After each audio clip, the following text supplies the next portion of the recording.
What is happening, guys, and welcome back to the Southwest Coast Path.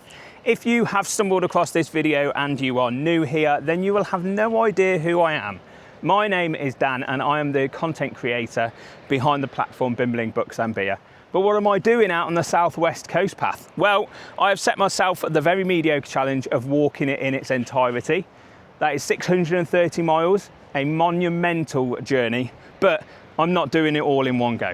No, I'm walking it in lots of different bite-sized chunks and I'm filming it all for YouTube for you guys so that I can build an extensive library of walks from the Southwest Coast Path. So if that sounds like it might be of interest to you, then don't forget to hit subscribe for some more of this content. And I'm going to try and string together a stretch of the coast path over the next 3 days that I think is possibly one of the wildest stretches of coast path in Cornwall. Now, where am I? I am just the other side of St Ives in a little cliff where I've got out of the wind today. It is a glorious day out on the Southwest Coast Path. The sun is shining, it's forecast to be shining for 3 days, and I am going to be walking all the way from St Ives down to Zennor, hopefully, over the next 3 days. I might not make it all the way, it depends on my very old battered legs and my ankle which is fused together. But today we're going to try and get from St Ives all the way to Zennor Head. I say try, I'm going to go from St Ives to Zennor today. I have to because that's where my car is. The reward at the end of this is going to be a pint in the Tinner's Arms, which if you're walking this stretch of the coast path, the Tinner's Arms is a pub that you absolutely have to stop at. We're not arguing about it, you have to stop at the Tinner's Arms. They do some incredible food, some incredible local beer. One of their lagers that's on tap is brewed by St Ives Brewery and they do an absolutely incredible pint. So that is going to be my little treat at the end of this walk. But before that, we've got 5 miles of incredible, breathtaking coast path to cover. This stretch, as you can see behind me, is stunning. Now, it is very up and down, so I might get a bit of a sweat on today. But it's incredible. The wildlife along this stretch is phenomenal. And even from Zennor onwards, around towards Land's End, it is fantastic. So, if you want to see a average weight guy walk from St Ives all the way down to Zennor over the next couple of days, then don't forget to hit subscribe. If you want some more content from the Southwest Coast Path, don't forget to hit subscribe. And if you've been following my journey from the start, thank you. I appreciate all the support. Anyway, without further ado, I'm going to get going because there is a cold one waiting for me at the end of this. And I want to show you what the wildest stretch of coastline in Cornwall looks like.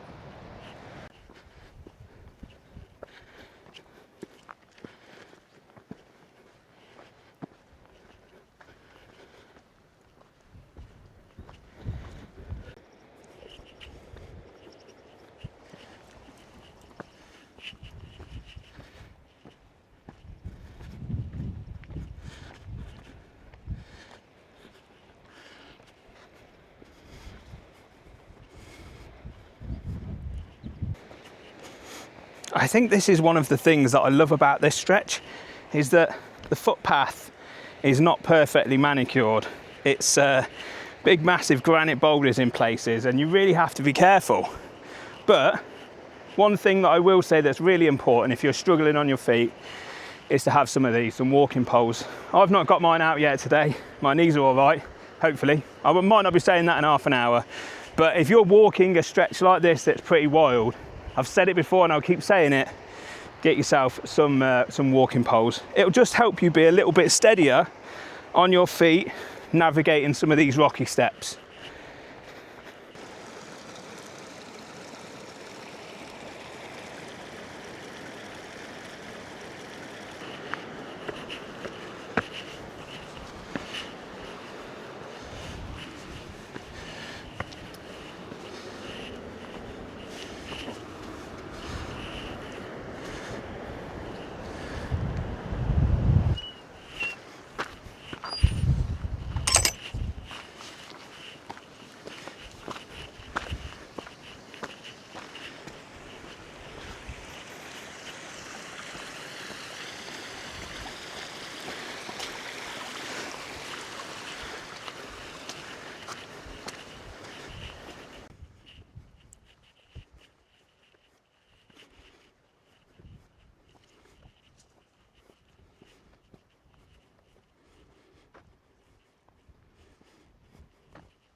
so I'm not sure you can see it through the camera, but there's a seal just down here.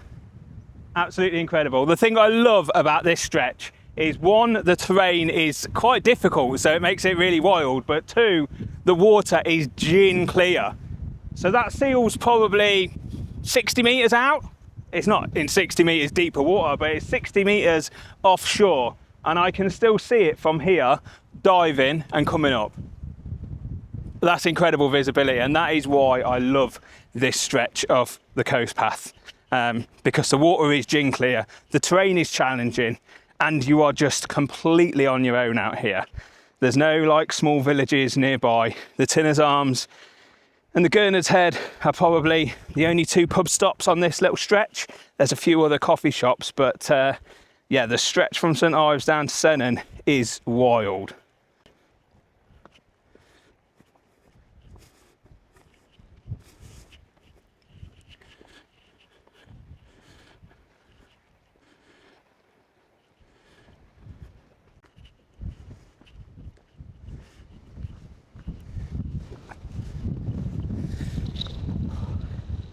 Look at this. So there's 1 seal, 2, 3, 4, 5, and yeah, look at this view.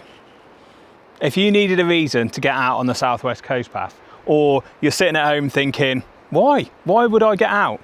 This is it. Look at it. It's absolutely incredible. There's a waterfall down here in the valley that runs right off the cliffs into the sea. There is a whole abundance of seals. And just look at the colour of that water. Incredible. Honestly, if you're watching this, you have to get out on the southwest coast path and walk the stretch from St Ives to Zennor Head. I'm probably going to say that quite a few times over the next couple of days. Walk this stretch from Zennor Head down to Pendine Lighthouse. This is why I love this stretch, and this is why I think this is one of the wildest stretches of coastline on the southwest coast path.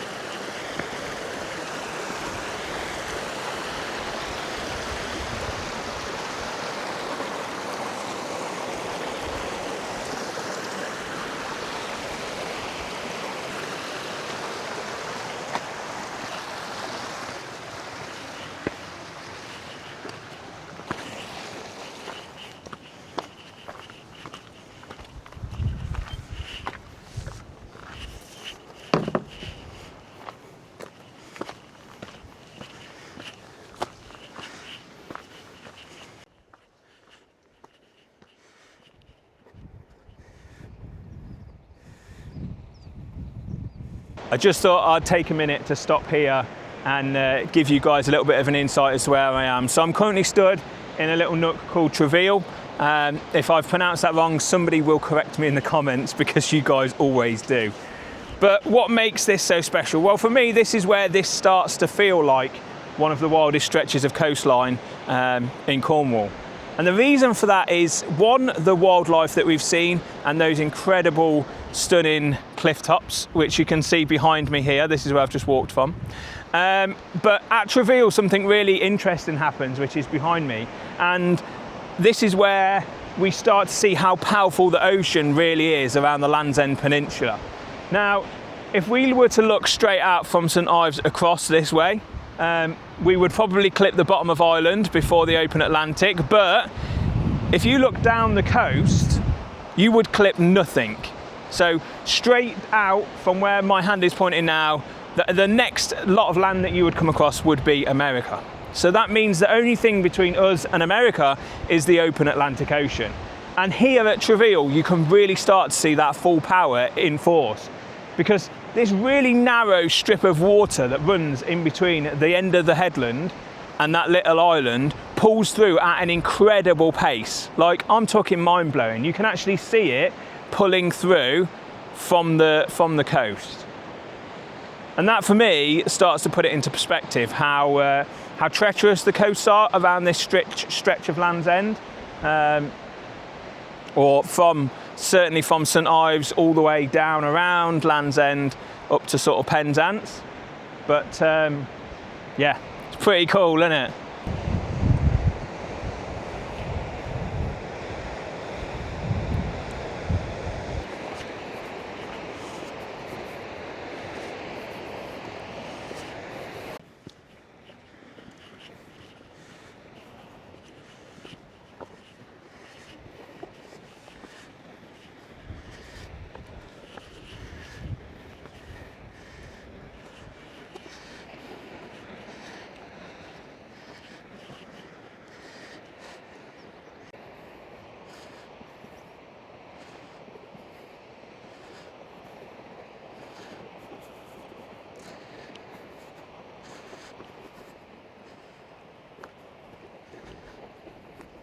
Well, there it is. There's Zennor Head.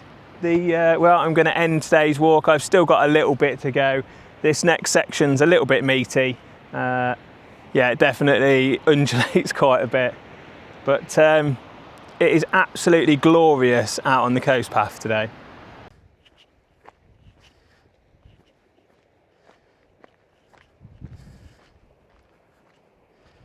Just stopped for a couple of minutes.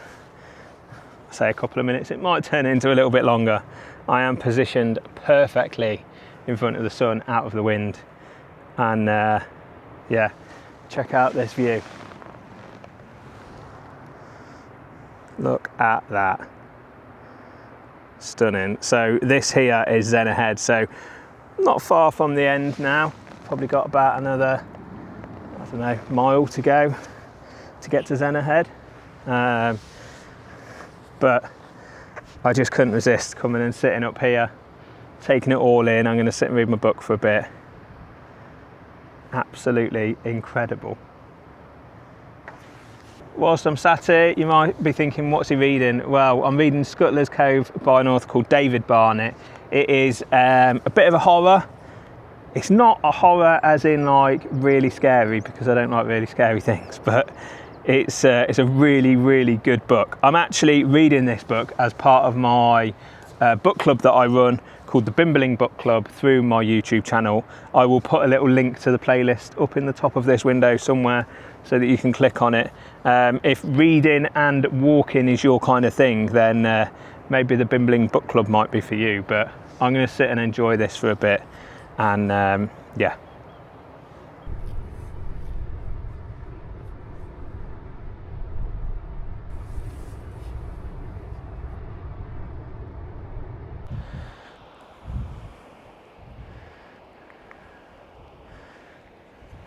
So I've started walking again.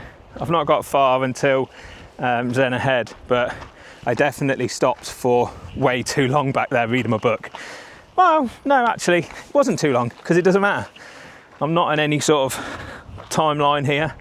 And when the weather looks like this, and you can find a spot tucked out of the wind, and that's your view, why would you not sit and read a book? Anyway, I've got going. I've not got far to go to Zennor Head. A pint is definitely calling my name. I'm absolutely parched.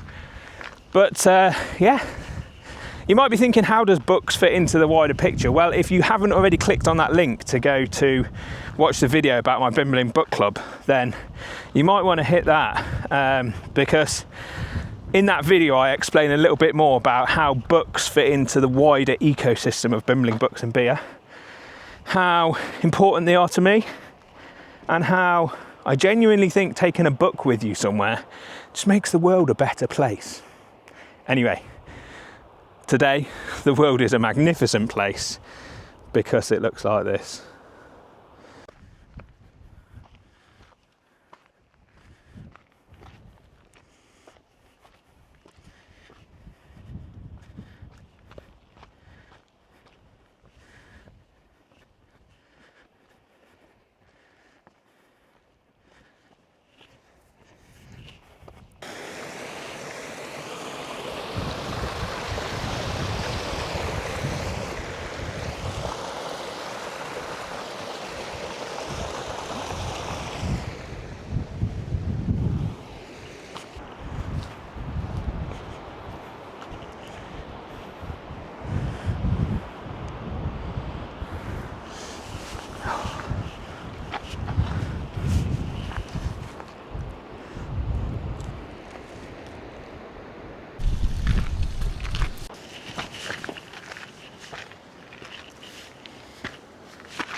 Not far to go now. The next headland along is Zennor, which is where I'm going to end today's walk. From here, the coast path dips back down to sea level, which is going to be interesting today because the waves are pounding the bottom of this cliff, and I can see the spray coming up and over onto the coast path. Not hugely, but enough to make it exciting.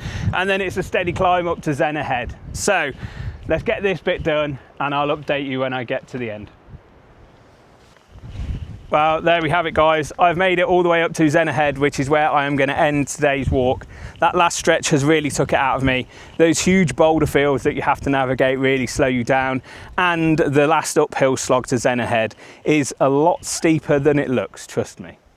If you've got this far though on this walk and you're looking for some refreshments, I can highly recommend the Tinner's Arms, which is where I'm heading now for a nice cold one, sitting in the beer garden reading my book. If you've enjoyed this one, don't forget to hit subscribe for some more content from the Southwest Coast Path. I'm walking it in its entirety, and I'm walking it for you guys so you can see what it's like to be out here on the trail. I hope you've enjoyed this one. Drop it a like and show it some love if you have, and join me soon for some more bimbling books and beer.